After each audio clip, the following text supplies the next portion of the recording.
But we can trust into a huge opportunity. অবশেষে মোদিজি আবার প্রধানমন্ত্রী হলেন, কিন্তু ষড়যন্ত্রকারীদের মতে বিগ বস মোদিজির উপরে প্রচণ্ড অসন্তুষ্ট হয়েছেন, তার উপরে রেগে লাল। তিনি মোদিজিকে চূড়ান্ত বার্তা দিয়েছেন, হয় কাজ করো, না হলে প্রধানমন্ত্রীর পদ ছাড়ো। কিন্তু কেন? আজকে আমরা জানবো বিভিন্ন কারণগুলো, যে কারণগুলোর মাধ্যমে বোঝা যায় যে সত্যি সত্যি বিগ বস তার উপরে প্রচণ্ড রেগে আছেন বা রেগে গেছেন এবং তাকে বাধ্য করা হয়েছে। আসুন আজকের ভিডিওতে আমরা জেনে নিই মোদিজি কোন কোন ক্ষেত্রে চূড়ান্তভাবে ব্যর্থ হয়েছেন, অর্থাৎ বিগ বসের কথা রাখতে পারেননি। অ্যাজ উই নো, পুরো পৃথিবী জুড়ে এজেন্ডা 2030 চলছে, অর্থাৎ 2030 সালের মধ্যে অনেক কিছু করতে হবে। আর এই এজেন্ডাগুলো ফুলফিল করার জন্য সব দেশগুলো সাধ্যমতো ট্রাই করছে। জ্বলন্ত পৃথিবীকে বাঁচাতে গেলে দেশগুলোর আইন, নিয়ম, অভ্যাসগুলো পাল্টাতে হবে।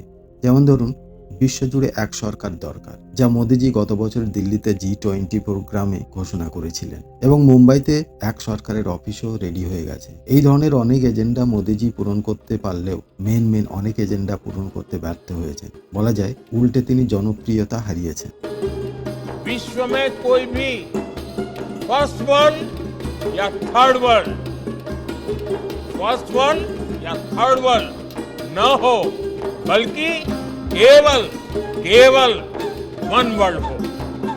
প্রথমেই আসি কৃষি আইন সম্পর্কে। আমরা ইতিমধ্যেই প্রায় সবাই জানি ভারত কৃষি নির্ভর দেশ।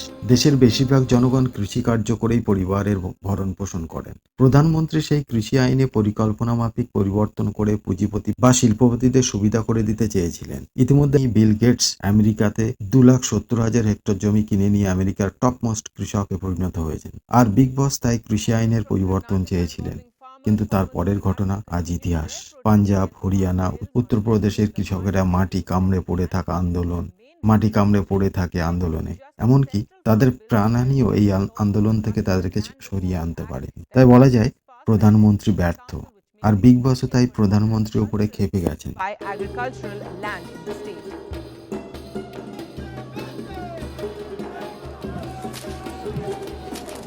The move by the JDS has further irritated its former coalition partner, the Congress.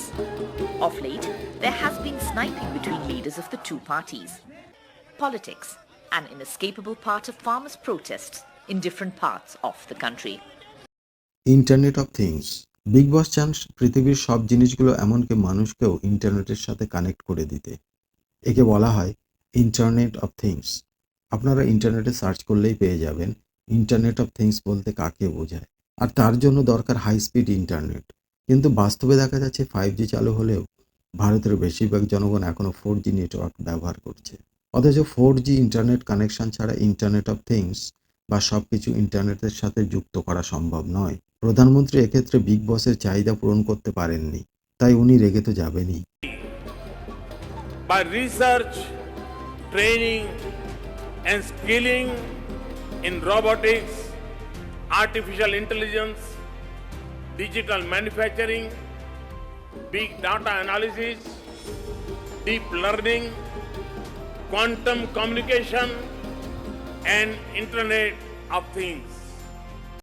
Central bank digital currency বা CBDC। বিগ বস চান প্রথাগত প্রচলিত মুদ্রা, টাকার নোট এইসব তুলে দিয়ে সব দেশে CBDC চালু করতে। উই নো দ্যাট গত বছর আমাদের অর্থমন্ত্রী নির্মলা সীতারামন CBDC চালু করেছিলেন। এই CBDC 2025 সালে পৃথিবীর সব দেশে চালু হওয়ার কথা, কিন্তু বাস্তবে দেখা যাচ্ছে ভারতের বেশিরভাগ জনগণ অনলাইন পেমেন্টই এখনো পোক্ত হয়নি। 2023 সালে মাত্র 52% পেমেন্ট অনলাইনে হয়েছিল। এখানেও আমাদের দাদাভাই পিছিয়ে।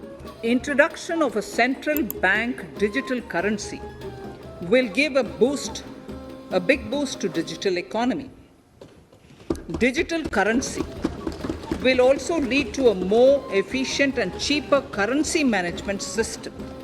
It is therefore proposed to introduce digital rupee using blockchain and other technologies to be issued by the Reserve Bank of India starting 2022 and 23.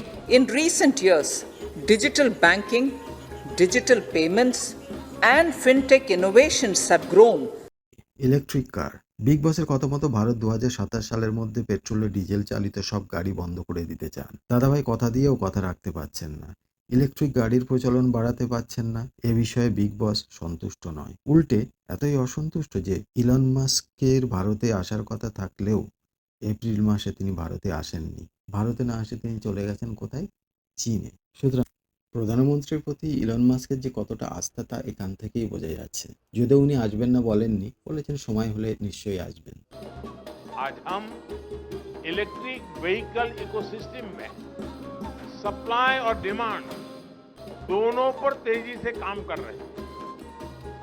Supply, demand और इकोसिस्टम की मजबूती से ईवी सेक्टर का आगे बढ़ना तय है। यानी ये साइलेंट रिवॉल्यूशन आने वाले दिनों में बड़ा परिवर्तन करने के लिए तैयार है। সোলার এনার্জি পৃথিবীকে ঠান্ডা রাখতে গেলে ভারতে সোলার এনার্জি প্রচলন হওয়া খুবই জরুরি। বিগ বস চান ভারত যত দ্রুত সম্ভব সোলার এনার্জি ব্যবহার করুক। দাদাভাই তাই পিএম সূর্যঘর যোজনা শুরু করেছেন। 40% সাবসিডি দিয়ে ভারতের জনগণকে সোলার এনার্জি ব্যবহারের জন্য উৎসাহিত করছেন। কিন্তু বাস্তব বলছে এখনো পর্যন্ত কেবলমাত্র ইউনিয়ন টেরিটরি দিউয়ের 100% সোলার এনার্জি চলছে। কিন্তু ওভারঅল ভারতের চিত্র আদৌ সন্তোষজনক নয়। মোট চাহিদার মাত্র 17% সোলার এনার্জি ব্যবহার করা হচ্ছে। এত প্রচার, বিজ্ঞাপন, সাবসিডি দেওয়া সত্ত্বেও জনগণ যদি গ্রহণ না করেন, দাদাভাই কি করবেন? বিগ বস এখানেও দাদাভাইয়ের প্রতি অসন্তুষ্ট।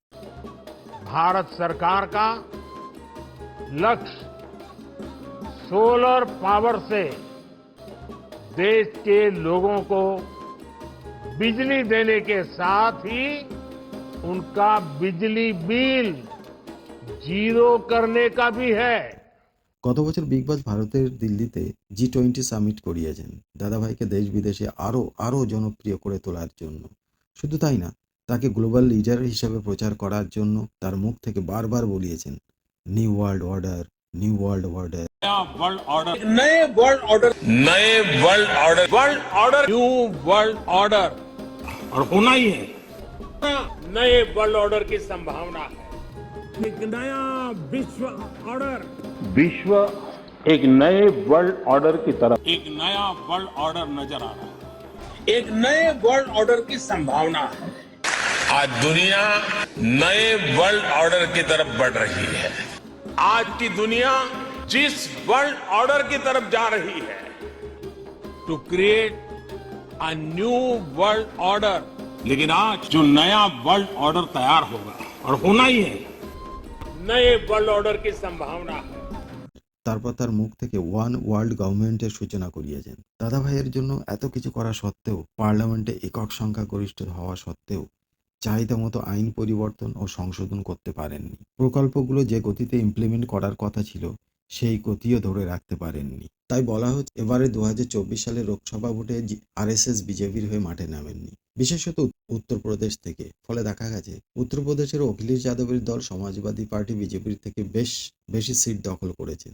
আরএসএস যেন বলতে চাইছে এবার তুমি তোমার মতো লড়ে 3 ভাগে 2 ভাগ সিটে জিতে এসো। কিন্তু বিজেপি না এককভাবে সংখ্যাগরিষ্ঠতা পেয়েছে, না এনডিএ 3 ভাগে 2 ভাগ আসন দখল করতে পেরেছে। উল্টে অযোধ্যার মতো জায়গায় বিজেপি হেরে গেছে। প্রচলিত প্রতিষ্ঠানগুলোকে ধ্বংস করা।